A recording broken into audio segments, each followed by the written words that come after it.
Hi, I'm Lori Betts. Welcome to Golden Years. This month I have a special guest that I have met through a wonderful program in Medina County, Senior Service Network. And in this great organization, it's an organization to help the seniors of Medina County. We all collaborate and we ourselves make good friendships out of this organization. So I want you to come back and I'm going to talk to Kent and he's going to tell us a special story of his life. Marie, you have prediabetes. Prediabetes? I don't have time to eat right or exercise. I'm a busy mom. Oh, you're a busy mom. Yeah. This is great news. Busy moms never get prediabetes. Wait, what? Let me just... Yeah, this is all the people at risk for prediabetes, and way over here, busy moms. No?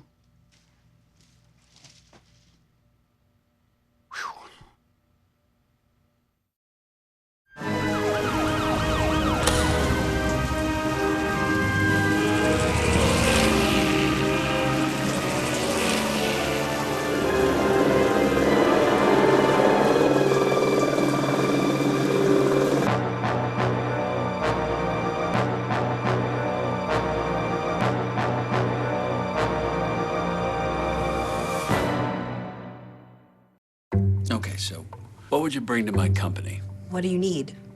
I need problem-solving skills. I got through high school without a car, a phone, or a computer. No college degree, though. Not yet, but life's taught me a lot, and I'm ready for more. Well, you're not the typical kind of candidate that I hire. But you are exactly what I'm looking for. Your company could be missing out on the candidates it needs most. Learn how to find a great pool of untapped talent at gradsoflife.org.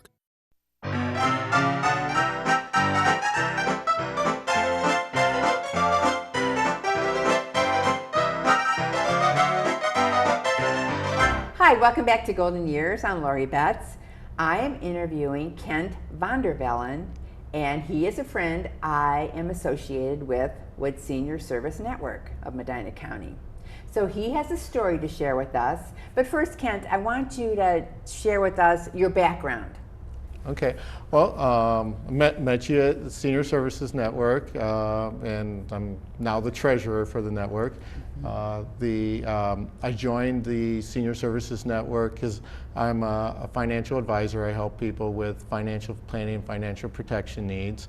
You know, and for seniors especially, you know, how do I make my assets last through retirement? What happens if something goes wrong? What if I need long-term care? What if there's an early death? You know, what about the market ups and downs? So it's a focus of my business. So that's how I got involved with the Senior Services Network. And you are probably a wealth of information. I hope so. And then in addition to that, you know, I belong to the Medina Lions. Oh, so you are a volunteer in the community, correct? Correct, yes. I like to be involved. The Medina Lions have been in Medina, well, they're actually celebrating 75 years this year. We're best known for eyeglasses. We will also collect used hearing aids, but primary eyeglasses. We will assist people in getting eyeglasses and hearing aids, and we'll do other community service activities. We built the pavilions at Huffman Park and Mellert Park in Medina. We were a big sponsor with Miracle League and having their baseball field so people with disabilities would have some place to play. You know, there's a lot of other community service things that we do. And I'd also want to promote the Brunswick Lions, which is trying to get off the ground, get started. I think a little over 2 years now, they've been going in Brunswick. Yeah. They're looking for members, so anybody. Age? Any age. You know, to become a member. I can tell you most of the people that join the Lions seem to be 50 plus. Okay. But, you know, we'll take younger members, 30 or 40. But, you know, if you're in Brunswick or Medina and you want to get involved in the community, look at your Lions group. I know for the Medina Lions, you can reach us at medinalions@zoominternet.net, and somebody will get back to us. If you're in Brunswick, you can email us there, and we'll put you in contact with somebody in Brunswick. Or Bollinger's, Mark and Debbie Bollinger, Bollinger Funeral. I believe Mark is the current president of Brunswick Lions. So yeah. So is it like monthly meetings or? With Medina, and I'm sure Brunswick's similar, Medina we meet twice a month, except for in the summer it's more once a month. More the summer, it's more picnic, fun type things. Yeah. Yeah, it's pretty much twice a month, and it could be a morning, afternoon, or evening meeting. Medina, we're usually the evening. It just kind of varies. We try to fit into people's schedules and help people be involved and give back to their community. That's one organization I've never been involved with. Think But I about do it, have like- eyeglasses to donate and hearing aids to donate, so I'll hook you up. All right, I'll take them. Okay. Well, that's something that if you guys are interested in getting active in the community, get online and check out these organizations. Yep. We have a Facebook page too. Okay, if you're into Facebook. Yeah. You made a comment about the baseball diamonds. Yes. Okay, were you guys just involved in Potter's Pirates that Yes. was just here? Yes, we were. Miracle League, the baseball for the disabled, had partnered with the Potter's Pirates, and was it last Friday? They hosted the Potter's Pirates at the Miracle League field, and we're also involved with them in some of the fundraising activities that they were doing while they were here. But when they hosted them at the Miracle League field, they turned it into a picnic. Okay. And Miracle League asked the Lions to come out there and be the chefs for the picnic. So we grilled out all the hamburgers and the hot dogs, okay. and then we helped serve everybody. People from the Miracle League, and I think even from Potter's Pirates, they brought like chips and cookies and stuff. We just had a picnic, and we helped them by grilling it out. And the thing I'll also add is every year the Medina Lions, we host the opening day for Miracle League, where we do a picnic for them to start it. And it's neat because you go out there, we have a picnic, and then afterwards they do an opening ceremony, throw the first pitch, play the national anthem and everything. yeah. It's fun. Yeah. But yes, so we did help out with the It was Potter's on my Pirates. calendar, but I just didn't make it happen. And going on your shirt tail, the Brunswick Eagles were really involved in that too. Okay. We did a car wash for them on Sunday, and then we fed them breakfast. And some of the Eagles members were at the game on Friday night. Oh, okay. And then one of our members took the players home, and they swam in their pool on wow. Sunday. Cool. Yeah. And then someone at the Arbors ended the evening with a picnic in their development. So it's just amazing how good the community can just open their doors and entertain these people. And the Potter's Pirates, they were busy for those 3 or 4 days they were here. They were doing like 3 or 4 things every day. Really? Yeah. But aren't they here for a long stay?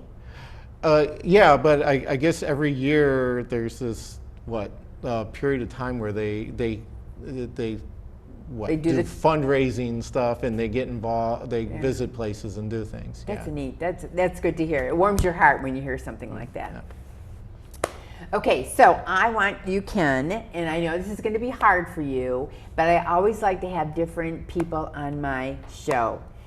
And you have a story to share with my viewers and parents, grandparents, and I want you to share with me about your son, Jacob.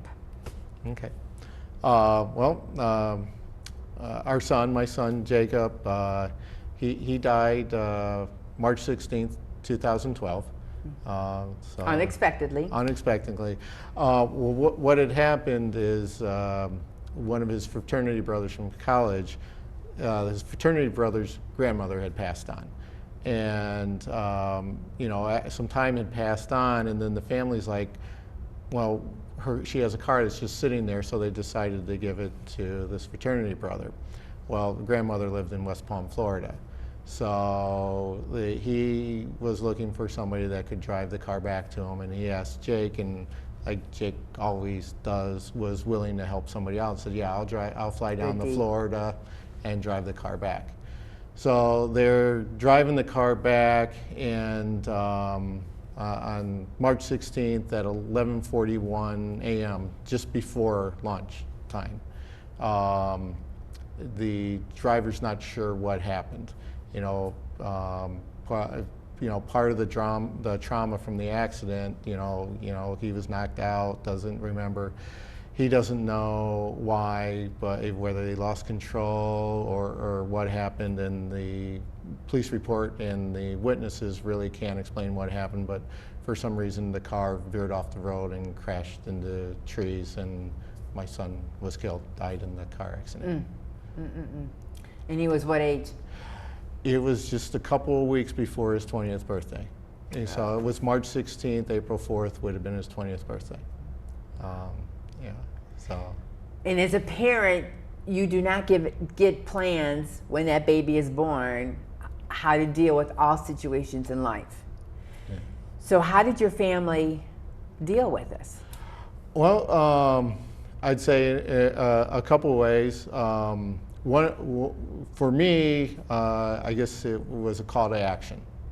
And so I wanted to do something, and created a fundraiser, which we held that August, where we raised money that we ended up using to give away scholarships in the spring. And the family and friends rallied behind us, and it went very well. And from that, we developed the foundation. We've continued it going forward. Which allows you to get through all of this, because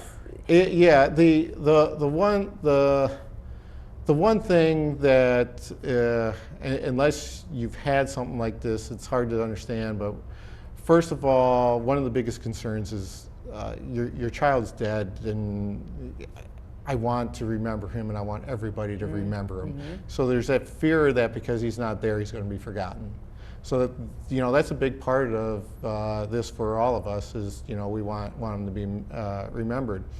The other thing for us is Jake had a special spirit, and we wanted to remember that spirit, do something to honor that spirit that he had. So that led to the creation of the foundation. Very good. And the foundation is up and running and going strong? Yes, we're a 501c3 foundation, so donations made to us are tax deductible. If somebody makes a donation and they want a receipt, we can provide them a receipt. We've given away, I think it's $10,000 in scholarships. Wow, and that's awesome. Yeah, and we want to continue to grow that. We want to continue to give away scholarships, and we also want to grow an endowment, because I don't want to be doing fundraisers 10 or 20 years from now. So hopefully we can get it at some point where it can grow and just feed itself and do the scholarships. If we're successful enough with it, there's some other things that we'd like to do. So right now we've given away most of the scholarships to graduating student from Medina High School. Jake graduated from Medina. Okay. And he was towards the top of his class academically, mostly AP honors class. He was very smart, very studious. I don't know where he got it from. I always say, we never had to tell him to study, where me, it would have been, you'd have to crack the whip to get me to open a book when I was in high school. But he always did real well in school. And he was on the varsity tennis team. Okay. He did marching band. So he was pretty active. Yeah, he was shuttle, which where the upperclassmen would go and help the middle schoolers, prepare for life, try to get them to make right decisions and stuff like that. He was a peer tutor, so help other students do better in school. National Honor Society. His girlfriend in high school got him involved in Relay for Life, you know, and then so when he went to college, he continued a lot of that. You know, he joined Colleges Against Cancers, ended up being the campus coordinator for Relay for Life at Ohio Wesleyan University. He was the he went to Ohio Wesleyan on their President's Scholarship based on his grades and test scores and everything he did. He was a member of his fraternity. He was actually, his sophomore year, they elected him to be president of the fraternity. Wow. And I can actually remember him saying, Dad, I'm going to go to be president. And I'm like, well, Jake, you're a sophomore. Fraternities don't elect sophomores as their president, but you know, go run for it, and I'm sure they'll give you another position. Well, he called me up and said they elected him president. And you know, after he had died, we met a lot of the fraternity brothers, and I remember one of the upperclassmen saying, you know, kind of echoing my sentiment, it's like, okay, he's only a sophomore and he wants to be president, but we'll let him talk. And he goes, by the time Jake got done talking, we all knew that he was going to be the president because he had a plan, a thought, and he knew what he was doing. What a legacy. Yeah, He was a busy guy. Yeah, he had I say he had a certain vitality. He could do a lot of things and juggle things.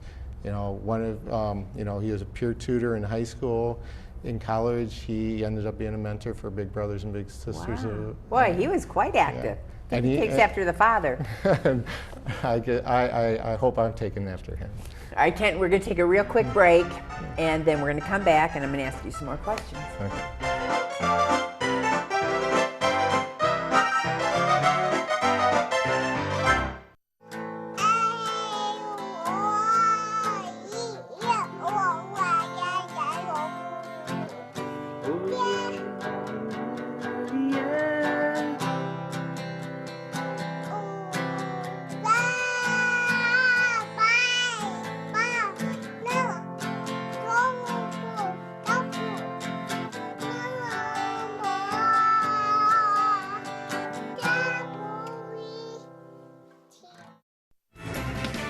You're watching The Bat.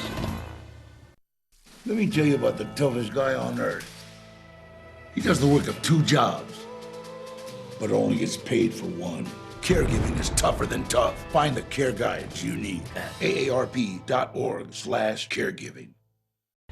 Welcome back to Golden Years, and I am interviewing Kent, and he is sharing his story with us about the passing of his son, Jake. How did the family cope? You have your wife, and he had 2 siblings, correct? Well, and the thing is we all cope differently, and you know, like I said, you know, for me, I think it was the call to action created in the foundation, and everybody's different. One of the things that we did shortly after the accident, about 2 or 3 months later, you know, my wife and I were talking about what we should do, and we both thought it was important that we receive some type of counseling. We didn't want to stay in Medina to do it. We wanted to get away. So we chose to go to Cornerstone of Hope, located in Brecksville, which is a bereavement center. Now, I don't think anybody necessarily has to go there. That was right for us. I know several people that have gone to Medina Hospice Bereavement, and absolutely Very good. They all have great things. But for us, what we did is we sat down with the 2 daughters, Katie and Carrie, who were in high school at that time, and said, this is what we're doing as a family. And I think it was very important for us to sit there as a family, the 4, with a counselor to kind of guide us through it, and so it gave Katie and Carrie a chance to hear their mother and father talk about how we were dealing with the grief, dealing with Jake's death. You know, they got to see and hear Dad cry. You know, Yeah. and But talk it's to- needed. Yeah, it's needed, and you know, and they got to share their feelings too. I think it was really important for all four of us to talk about what we were feeling, what we were thinking, what we were going through. Everybody reacts differently, and the thing is by going there, it exposed me, and I'm sure exposed Kim and the daughters to stuff we may not have known about each other, how we were dealing with it. Yeah, definitely. And so we every Monday we'd go for an hour of family counseling, and then afterwards we'd go out to eat. And you know, Brecksville, Rockside Road area, there's plenty of places to eat there.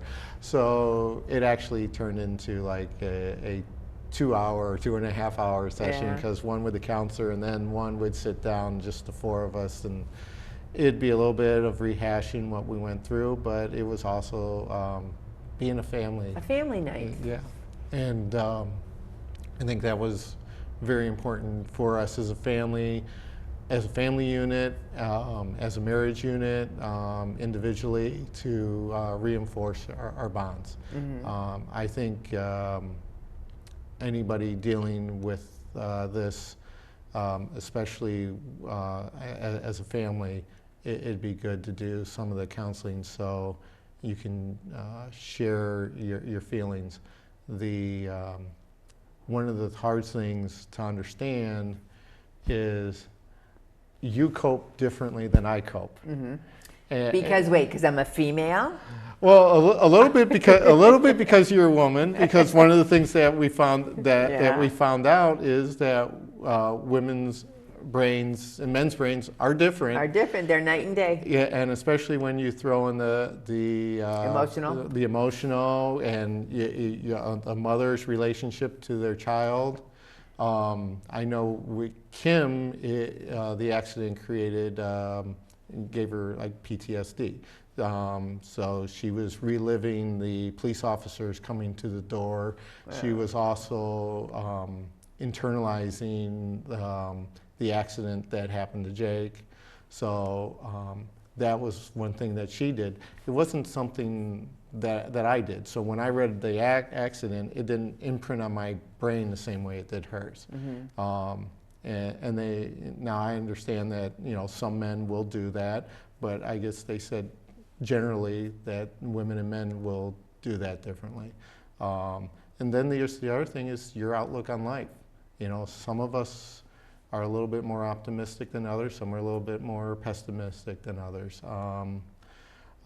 Some of us, me, I'm very good at compartmentalizing. When something's happening, I can say, well, now's not the time, and I can set it aside and deal with it later. Other people can't. The feelings and the emotions will. And that's more female. Yeah, can overcome, and it's hard to. So the thing is you know. I know for Kim and Katie, they went on to have individual counseling, and you know it was important to work through that. What am I feeling? Why am I feeling this? How can I cope? What are some techniques? What are some things that can help me? You know, that's important. And even though I didn't do that additional counseling that Kim did, the fact that she did it actually helped me as well. Because she shared with me stuff that she was learning and coping techniques and stuff. And you know, that in turn, you know, helped me. And it also, you know, helped our relationship. You could see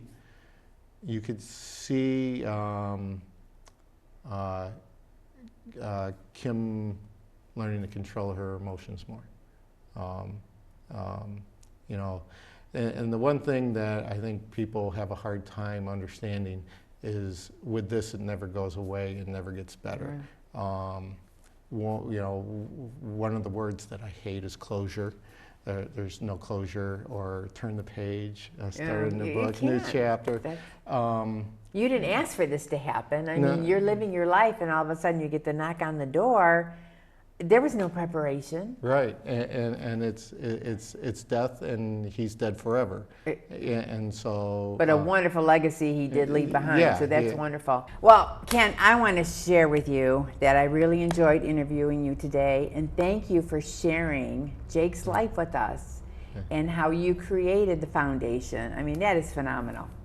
You know, you picked up your pieces in your life and the family, and you move forward, and you're still remembering Jake. So that is awesome. Yep. So thank you. Do you have any advice real quick for the viewers? I know you mentioned the Brecksville. Yeah, you know, if something happens like this, you know, to get counseling, if you know somebody that has had this happen to them, don't try to fix them. Listen to them. There's so many times the people around you, though they mean well because they want you to be better, they don't want to see you in pain, who kind of make comments or, you know, trying to move you along. But what they need most of all is somebody to listen and to care, and you know, be a friend, and let them share their story and what they're going for, and let them be upset, let them be hurt. Oh yeah, you have your time, like you said, and no two people, like you said, are going to handle this in the same way. Right. Whether you're female or male, I mean, two females might do it completely different. yeah. People, we're people, and we don't know what God's going to put in front of us. You know, we don't know what's in His plan. So thank you so much. And thank you for joining us today on Golden Years, and we'll see you next month.